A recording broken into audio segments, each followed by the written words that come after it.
नमस्ते। मैं संजीत कुमार और आपके बीच मैं एक छोटी सी कविता लेकर आया हूँ। ये कविता रामधारी सिंह दिनकर जी द्वारा लिखी गई कविता है और इस कविता का शीर्षक कलम या की तलवार। आप इस कविता के माध्यम से जान सकते हैं कि रामधारी सिंह दिनकर जी का किस ओर इशारा था। मेरा कहने का मतलब ये है कि रामधारी सिंह दिनकर को आग और राग के कवि कहा जाता है। तो इस कविता के माध्यम से आप समझ सकते हैं कि आग कहने का क्या मतलब है और इस कविता के माध्यम से क्या इशारा रहा है उनका, आप बखूबी समझ सकते हैं। तो मैं आपको ये कविता सुनाऊंगा। कलम या की तलवार। दो में से क्या चाहिए तुम्हें, कलम या की तलवार?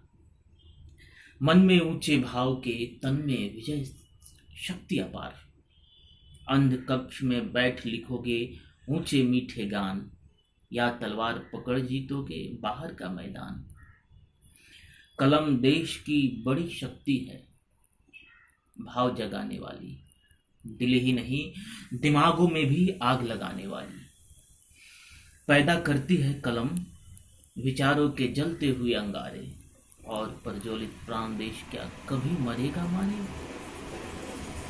एक भेद है, वहां निर्भय होते हैं नर नारी, कलम उगलती आग जहां अक्षर बनते हैं चिंगारी।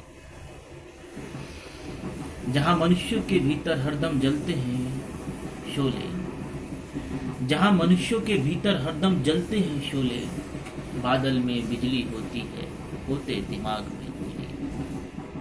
जहां पालते लोग लहू में हलाहाल की धार, क्या चिंताएं यदि वहां हाथ में नहीं है तलवार। बस। धन्यवाद। आप इस कविता को सुने और